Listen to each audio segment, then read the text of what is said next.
Oh, cool! I just got an email from my little brother Forrest. Let's see.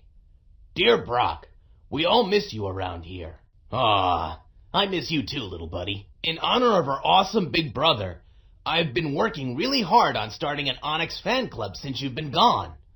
Because as you know, Onix are incredible. Plus, I want to link trainers from all over. Oh, that's a great idea! I've written a draft of the letter I was going to send out to every trainer I could think of who has trained in Onix.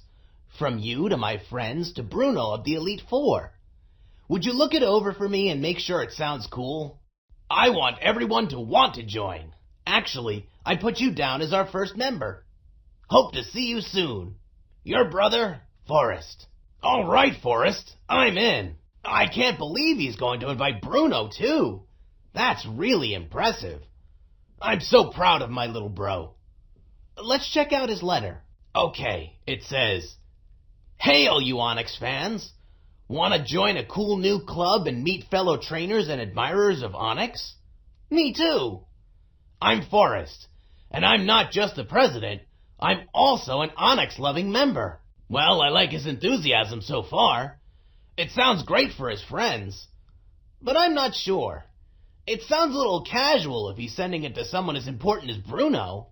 I want to give Forrest good advice on his letter, and I think he's got the right idea.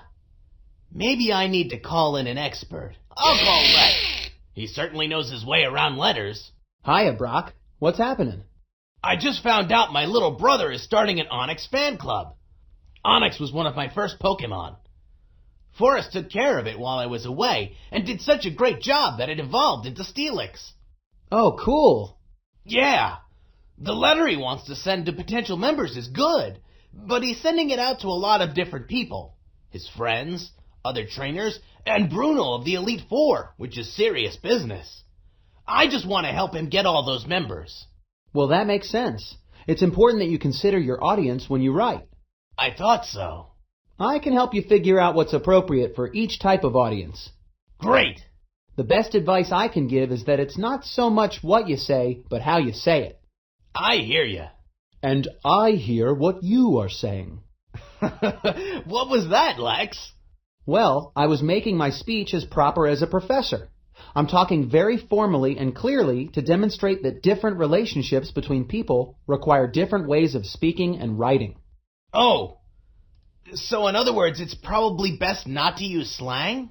Totally, dude. Yes, that is correct. It's amusing to hear you talk so, fancy, Lex. Well, I know my audience. Sometimes being informal helps your audience relate to what you're saying. But you have to consider who you're talking to. Do you think I would call a professor dude? Not if the professor is a lady. Well, that's true. But you think I would address him like he's my best friend? Well, I know Professor Oak. Yeah, but would you call Professor Oak dude?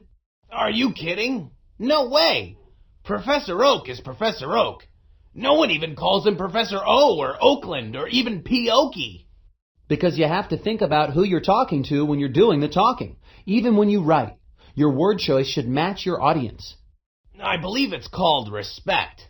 Right on. Respect is how you get people to listen to you. You respect them and their concerns, they'll respect you. After all, you're talking or writing to be heard. True. That's why I'm not sure Forrest's letter is right for someone like Bruno. He's an expert. So in your case, you have to think about what Bruno would want to know as he reads the letter. Think about what his questions or concerns might be. It will help you not only know what to say, but how to say it so that it's important to him. Well, to understand your audience, you have to ask yourself 3 questions. Who is my audience? What do I want to say? And how should I say it? Okay, so you have to think about what you want to say as much as whom you're saying it to. And there are 3 main types: friends, figures in the community, and experts. Okay, friends I get, but who would be figures in my community? Figures in the community are people you speak to with extra respect. Respected adults like your doctor, a police officer, or a teacher. Okay, so someone like Professor Oak. Definitely. But he is also a scientist, so he would also fit under the 3rd category, expert. That's like someone you work for or with. Someone with whom your relationship is based on common interest or business. My brother Forrest is just a kid. He doesn't have a business. But it's still a professional setting. He should talk on a professional level to someone who is an expert on the subject. So what about all the different people Forrest is talking to? Some are friends, some are figures, some are colleagues, and some are a combination. Well, you have to write to your target audience. You have to get their attention and keep it. Okay. How do you do that? Try to call them by their name. Get them to pay attention by naming the group you're writing for or about.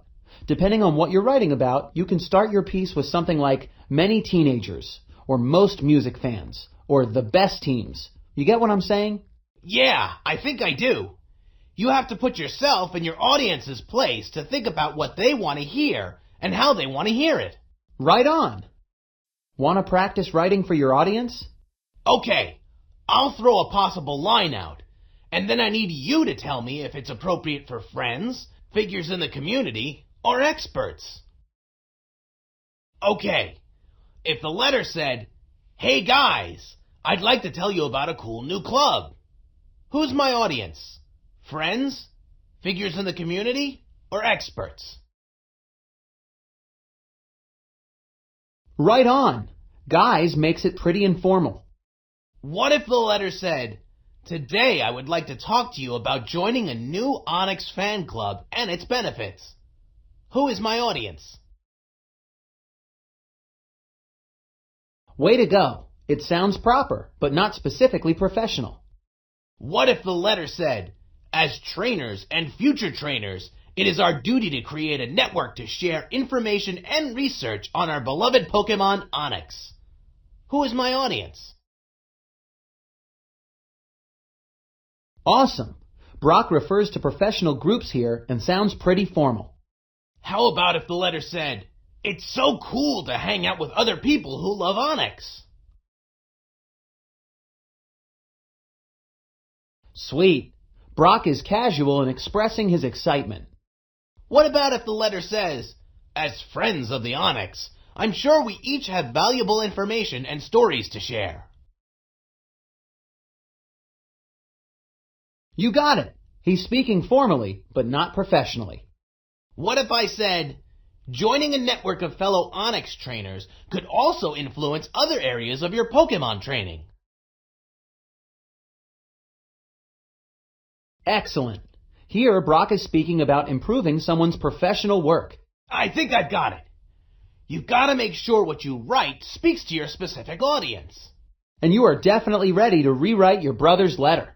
I'm feeling good about it, but I better get started. See you later, Lex. Thanks again. Later, dude. Okay, I'm going to need your help. Let's revise the letter for a professional audience, not just my brother's friends. Help me take out all the parts of my brother's letter that would be inappropriate for someone like Bruno, a member of the highly respected Elite Four. Click on the part you want to delete and then drag it into the trash. Each correct deletion will be revised into an appropriate phrase for a professional audience. Hey, all you Onix fans! Want to join a cool new club and meet fellow trainers and admirers of Onix? Me too! But I'm not just the president. I'm also an Onix-loving member. My name is Forrest, and I'm sending you this letter to tell you about a new network of trainers and Pokemon supporters.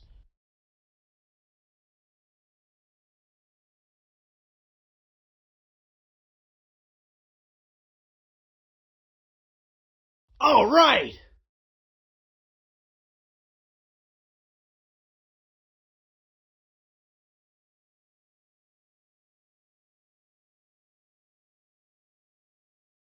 Drum roll, please. The Onix Fan Club. If you are a member of other Pokemon organizations, you may wonder, what is so cool about joining a special Onix Fan Club?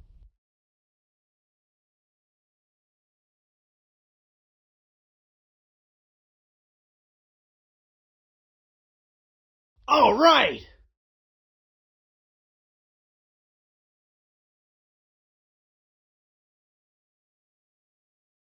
Well, friend, the club will not only link you to fellow Onix enthusiasts and trainers, but it will also be a way for you to exchange tips and information.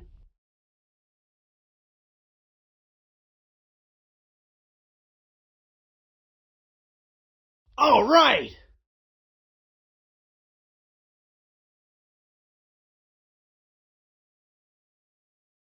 Let's say I was traveling to a contest and wondering where the best place to train an Onix in the Kanto region is. You could simply contact other members through the club to get their opinions. It would be that easy, dude!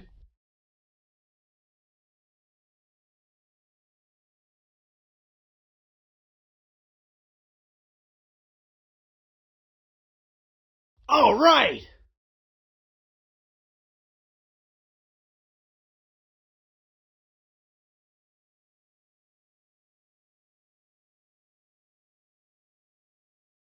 The club will also plan and coordinate events for members to mingle. Can you imagine how sweet it would be to all get together and fill a room with Onix?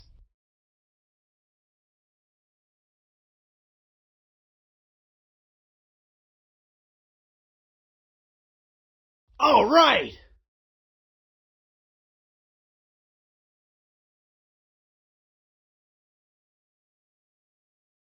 However, even if you don't have an Onix, but are interested in the majestic Pokémon, you're also invited to join. Personally, I do not have my very own Onix, although I have cared for an Onix that belonged to my brother Brock, a Pokémon breeder.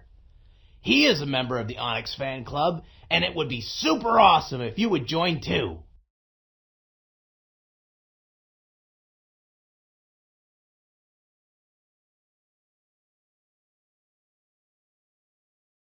All right!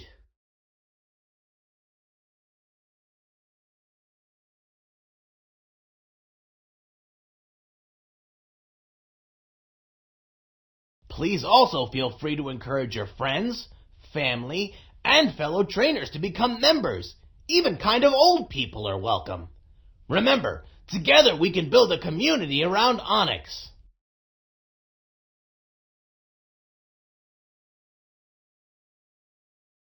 All right!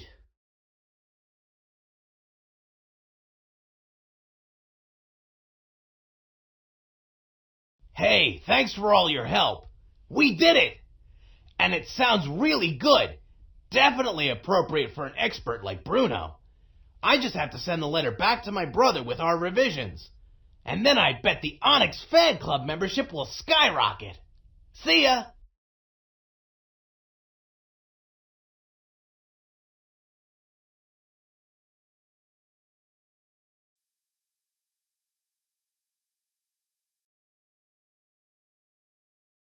Using a slang word like hey must mean Brock knows the people he's talking to and that they are informal. Try again.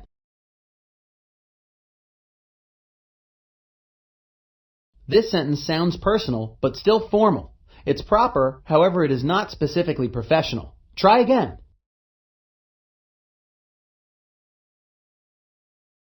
In this sentence, Brock refers to professional groups and speaks formally. Try again.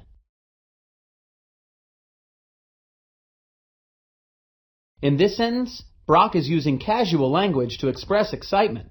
Try again. Here, Brock is speaking formally, but not professionally. Try again. Here I am speaking about the club as a way to improve someone's work. Try again.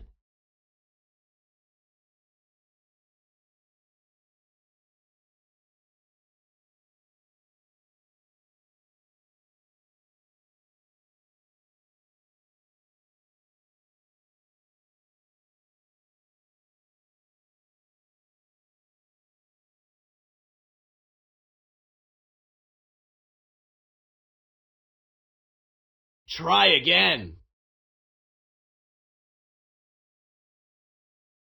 Try again.